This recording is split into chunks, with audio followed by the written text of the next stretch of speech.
वो हमारा स्कूल का दिन था जब मैं एक श्रुति नाम की लड़की को बहुत पसंद करता था। उस समय मैं 10 क्लास में था। श्रुति भी मेरी ही क्लास में पढ़ती थी। हम दोनों एक दूसरे को पसंद करते थे। उस समय मैं अपनी दिल की बात उसे बताई और उसने मेरे प्यार को एक्सेप्ट कर लिया। हम दोनों एक ही बस में स्कूल जाया करते थे। बस में अक्सर मैं उसकी बगल वाली सीट पे बैठ जाया करता था और वो पल मानो मेरे ज़िंदगी के सबसे खूबसूरत पल थे। क्लास में लगभग सभी लड़कों को हमारे प्यार के बारे में पता था। मेरे दोस्त हमेशा मुझे चिढ़ाया करते थे श्रुति नाम लेकर। श्रुति और मैं लंच के समय साथ में खाना खाया करते थे और खाते हुए अपने फ्यूचर के बारे में बात किया करते थे। रात के वक्त हम दोनों एक दूसरे से ढेर सारी बातें करते। हम दोनों अपने अपने सपने एक दूसरे को बताते और न जाने बात करते करते कब हमें नींद आ जाती और हम सो जाते। कभी अगर मेरे घर में कोई रिश्तेदार आ जाता तो रात को मैं छत पे जाकर बातें करता। यहाँ तक कि मैं ठंड के मौसम में भी छत पे जाकर श्रुति से बातें किया करता था। हम दोनों ने साथ में न जाने क्या क्या सपने देखे थे, शादी, बच्चे और यहाँ तक कि हमने बच्चों के नाम भी सोच रखे थे। स्कूल तक तो हम दोनों के प्यार की गाड़ी अच्छी खासी चल रही थी, लेकिन जैसे ही हम कॉलेज में गए तो धीरे धीरे सब कुछ बदलने से लगा था। कॉलेज में प्रवेश लेने के बाद श्रुति अब पहले जैसी नहीं रही। वो मुझे अब इग्नोर करने लगी थी।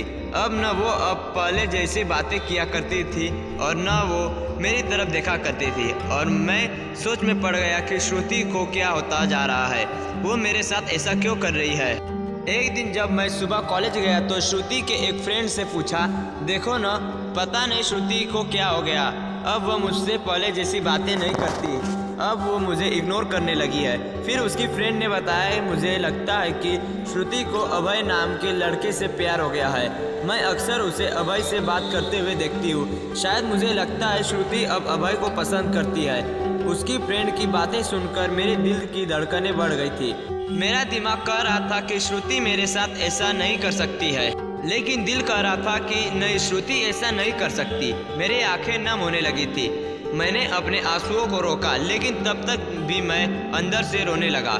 मैं घर पहुंचा और पहुंचते ही श्रुति का फेसबुक अकाउंट और इंस्टाग्राम अकाउंट चेक किया। मैंने देखा कि श्रुति और अभय दोनों एक दूसरे को फॉलो किए हुए हैं और श्रुति अभय की फोटो पे लाइक और दिल वाले इमोजी का कमेंट भी किया था। मैंने तुरंत ही श्रुति को कॉल किया, लेकिन उसने मेरे कॉल का जवाब नहीं दिया।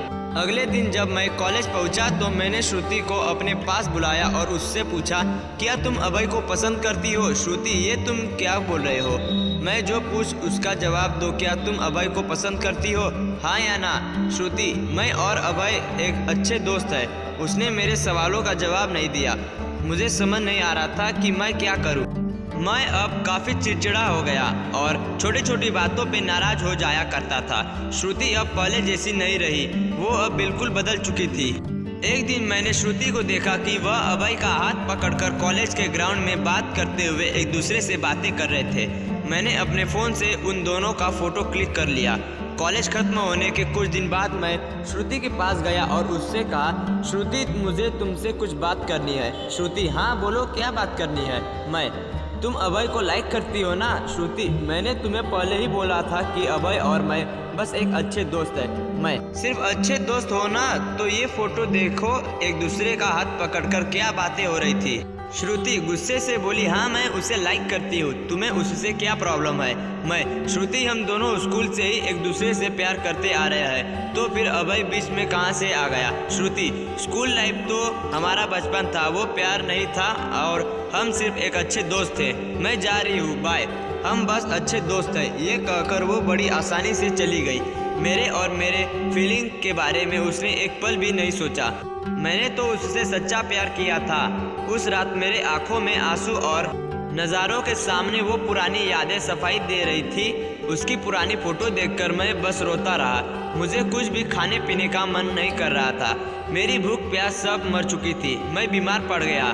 मेरी तबीयत पूरी तरह ख़राब हो गई। मैं कई दिनों तक कॉलेज भी नहीं गया। रात को जब भी उसे ऑनलाइन देखता तो मुझे बहुत तकलीफ़ होती। जब मैं उसे मैसेज करता तो वो मेरे मैसेज का जवाब नहीं देती। मैं बस ये चाहता था कि वो मुझसे बात करे, लेकिन वो मुझे भूल चुकी थी। श्रुति मेरा पहला प्यार था। वो कहते हैं ना कि पहले प्यार को आप कभी भूल नहीं सकते। मैं भी उस श्रुति की यादों को नहीं भूल पाया। अब जब भी मैं अपने स्कूल के रास्ते से गुजरता हूँ तो मुझे वो पुरानी यादें फिर से ताज़ा होने लगती है। अब जब भी कॉलेज के दोस्तों से मिलता हूँ तो मुस्कुराते हुए मिलता हूँ, लेकिन अंदर से मैं आज भी दुखी हूँ। अब ये दुख कब कम होगा मुझे नहीं पता। जीवन में हम जैसे सोचते हैं वैसा नहीं होता। आप सच्चे हो इसका मतलब ये नहीं कि सामने वाला भी सच्चा हो। वक्त के साथ इंसान भी बदल जाते हैं।